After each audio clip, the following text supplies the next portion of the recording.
Now we're going to learn about how the operating system virtualizes CPU, how it runs both the hello program and the world program together at seemingly the same time.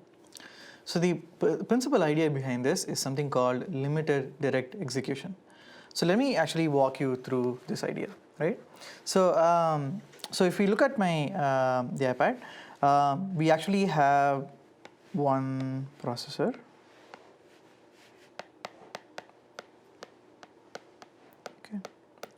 And we have a number of different programs that we want to execute. Let's say P1, P2, and P3, right?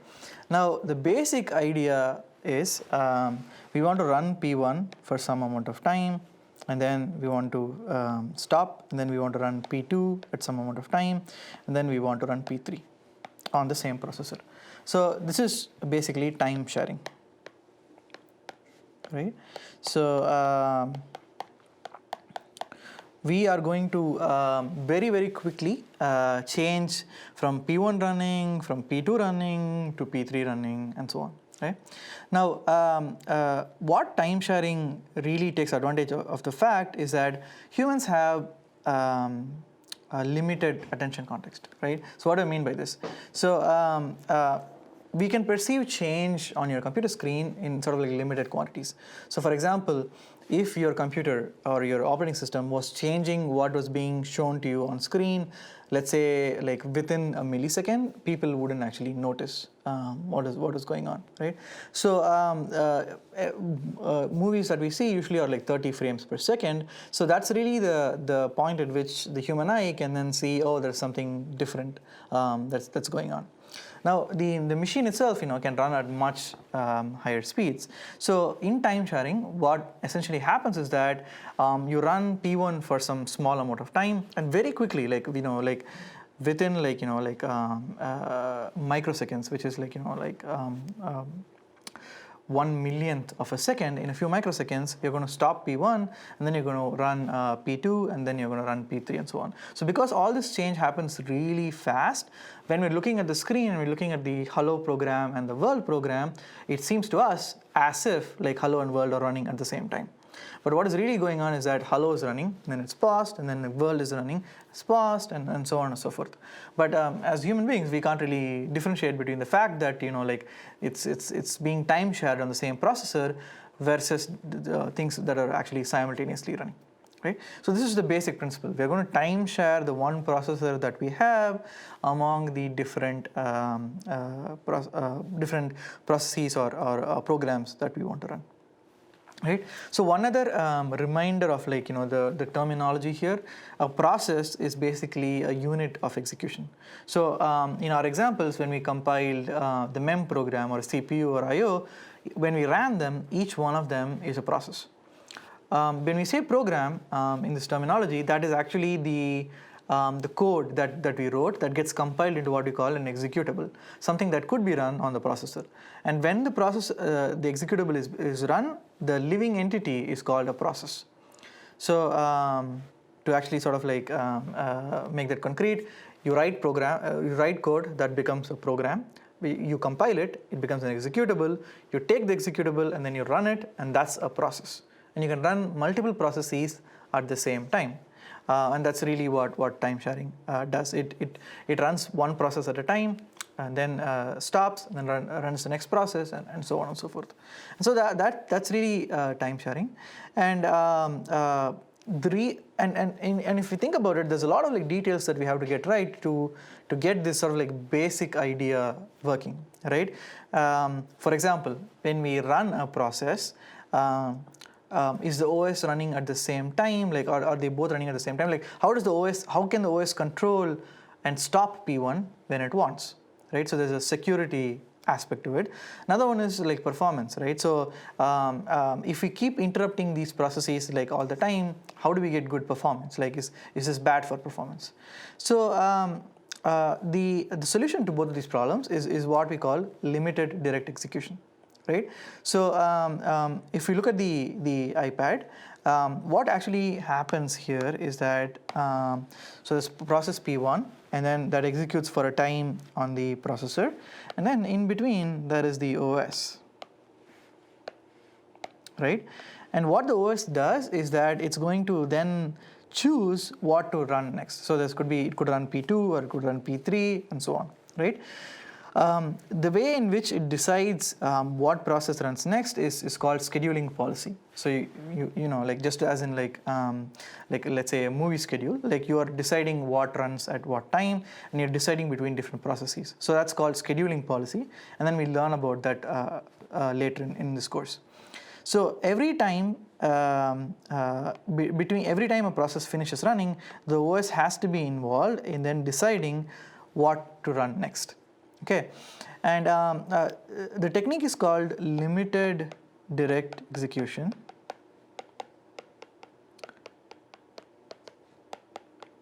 Now the direct execution part is because the applications, right, P1, P2 and P3 are run directly on the processor without any interference from the operating system.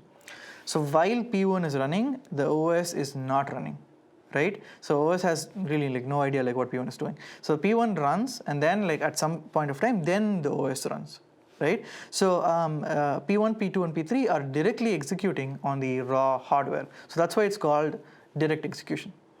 Now if you just did direct execution, there would be problems, right? Like for example, P1, once it gets control and it's running on the processor, doesn't ever have to stop. It doesn't like P2 and P3, and it could run basically forever. How does the OS get control back, right? And that's why we have the limited aspect of it, right? So,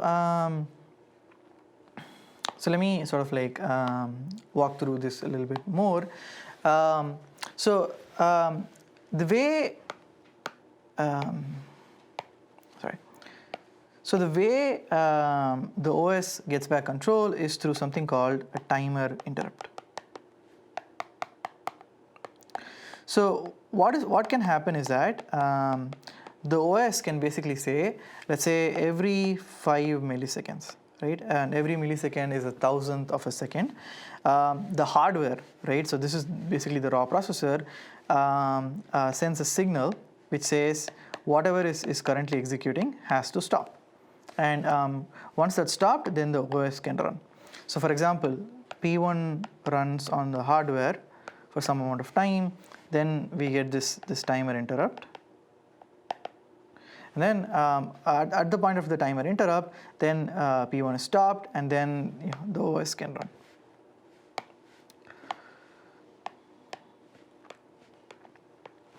So in detail, this is basically how you swap from one process to another, and in this particular case, this is the operating system itself. So this whole thing works on having the timer interrupt in hardware, right? And the timer interrupt, because it's in hardware, it's something that the processes cannot actually control.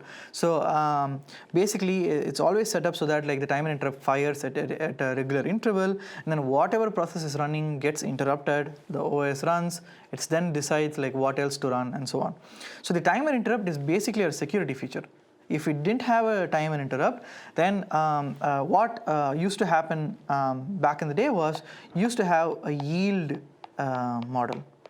So the idea was that they were all like well-behaved, nice processes. So P1 would run for some amount of time, and then it would voluntarily yield.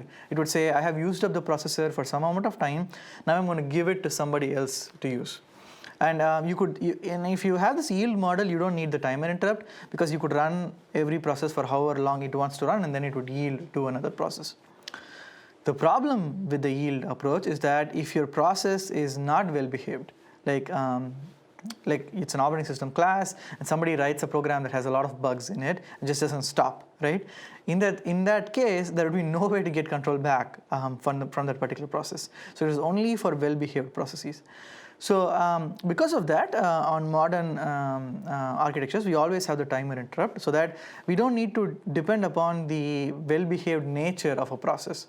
A process can do whatever it wants. It can be completely malicious and trying to take over the system, but even with that, every 5 milliseconds or so, we're going to stop, and we're going to actually interrupt the process, and we're going to get control back, and the OS is going to run. By the way, the 5 milliseconds that I used is just for illustration purposes. On actual hardware, the scale is much more fine-grained. It could be 5 microseconds, for example, where every microsecond is 1/1,000,000th of a second, right?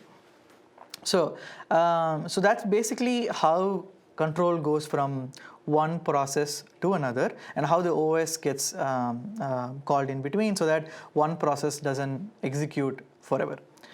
But there's still a lot of like different details that you have to work out before you can actually have limited direct execution.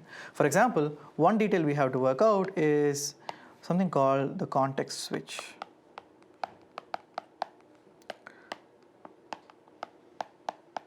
So if you think about it, we have one process and P1 was running, and then let's say this was the code for the process, right?